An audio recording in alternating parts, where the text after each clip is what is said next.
Salam, hörmətli abituriyentlər, xaç yürüşləri haqqında danışırıq. Nə idi xaç yürüşləri və nə üçün baş verdi?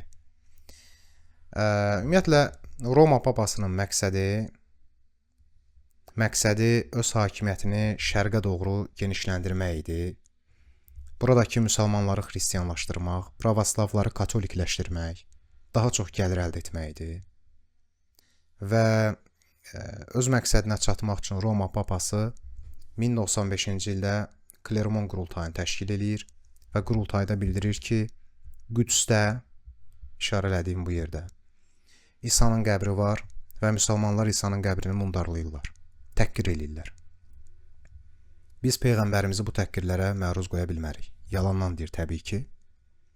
Ona görə də biz mütləq şəkildə Qüdsə azad etməliyik. Qüds xristiyanlar üçün müqəddəs sayılır ona görə ki, onlar hesab edirlər ki, İsa Məsihin qəbri buradadır. Müsəlmanlar üçün müqəddəs hesab olunur ona görə ki, Əl-Əqsa məscidi buradadır. Yəni, müsəlmanların qibləsi əvvəllər bu istiqamətdə olub. Sonradan dəyişdirilib Kəbə istiqamətinə, Məkkə istiqamətinə.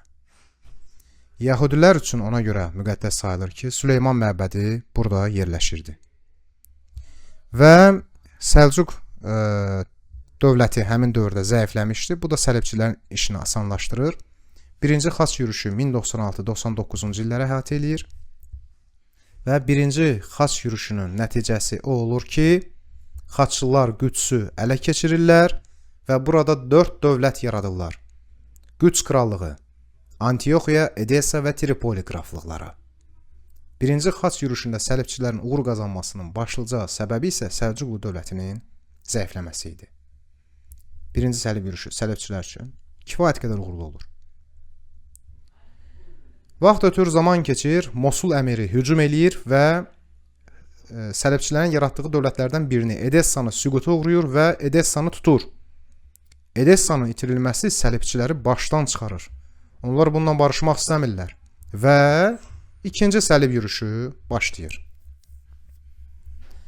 İkinci sələb yürüşü 1147-1149-cu illərə əhatə eləyir və ikinci sələb yürüşündə Səlcuq türklərinin inadlı mübarizəsi, yürüş iştirakçıları arasındakı ziddiyyətlər, yəni xaçlılar arasında və Bizansın artıq xaçlılara dəstək verməməsi səbəbindən bu yürüş uğursuzluqla nəticələnir. Bizans artıq başa düşürdü hər şeyi, papanın əsl niyyətini. Ona görə də bu yürüş uğursuzluqla nəticələnir. Çox keçmədən Səlahəddin Əyyubi, Misir sultanı hücum eləyir və Qüdsü xristiyanlardan alır.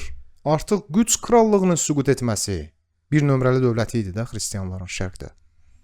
1187-ci il Təbəriyyə döyüşü olur. Təbəriyyə döyüşündə buna mütləq şəkildə diqqət eləyək. Təbəriyyə, bunu yadda saxlayaq.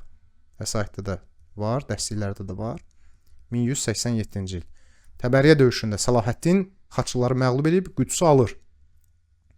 Yəni Edessaya görə ikinci sələb yürüşünə başlayan xaçlılar Qüdsə görə əlbəttə növbəti dəfə xaçlı yürüşü təşkil edəcəklər və üçüncü xaçlı yürüşünə başlayırlar. 1189-92-ci illər.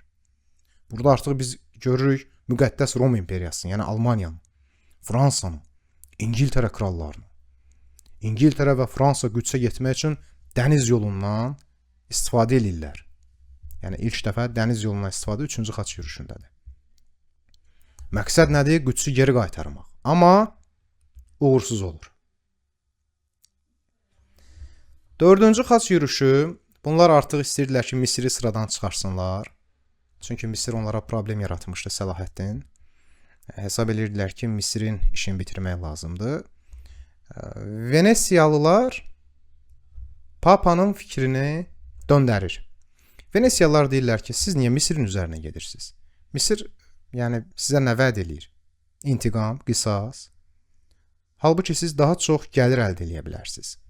Biz sizi gəmilərlə təmin eləyirik.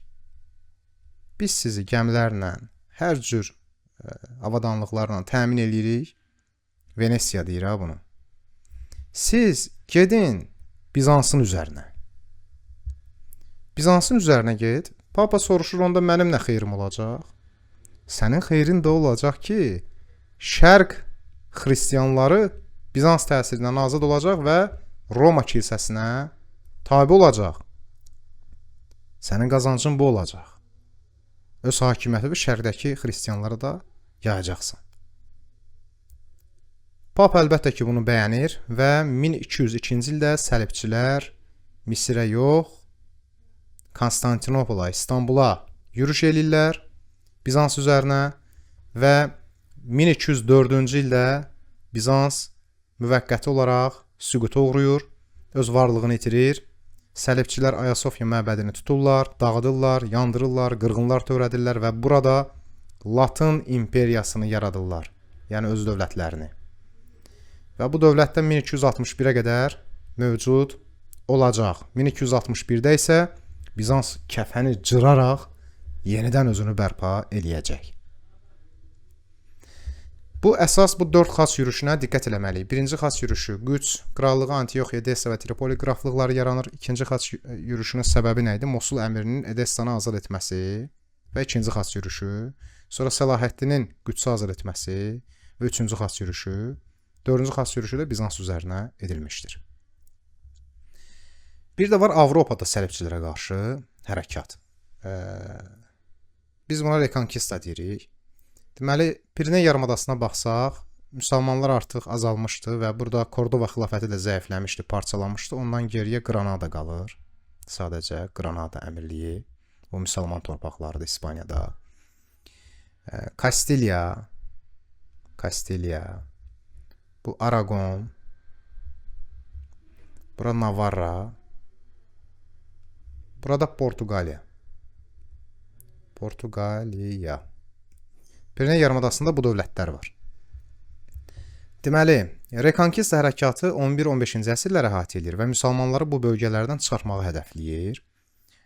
Reconquista hərəkatından əlavə İspaniya necə birləşdi?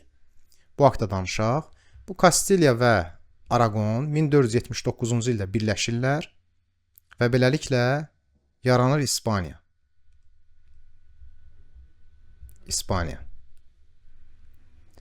Daha sonra Navarranı Fransa ilə bölürlər öz aralarında. 2 dənə xristian dövləti qalır Pireneya yarımadasında. İspaniya, Portuqaliya. Bugün də belədir. Burada Granada da var. 1492-ci ildə də Granadanın üzərinə hücum edərək onu süquta uğradırlar və müsəlman falan qalmır burada. Və müsəlmanlara qarşı qırğınlar törədilir. Onlar və yəhudilər buradan qovulur. Bunlardan bəziləri Osmanlıya sığınır. Bilirsiniz ki, Osmanlılardan da Vəli ilə qəbli 2-ci Bəyazit onlara sığınacaq verir. Reconquista hərəkatı nəticəsində ərəblərin İspaniyada hakimiyyətinə tamamilə son qoyulur və onlar buradan qovulurlar. Biz buna Avropada xas yürüşü deyirik. Bir var müsəlman ölkələrinə xas yürüş, bir də var Avropada yaşayan müsəlmanlara qarşı xas yürüşü. Belə, hörmətli abituriyentlər, bir mövzunun daha sonuna gəldik. Ümid edirik ki, sizin üçün faydalı oldu. İnşallah növbəti videolarda görüşmək ümidi ilə. Hələlik.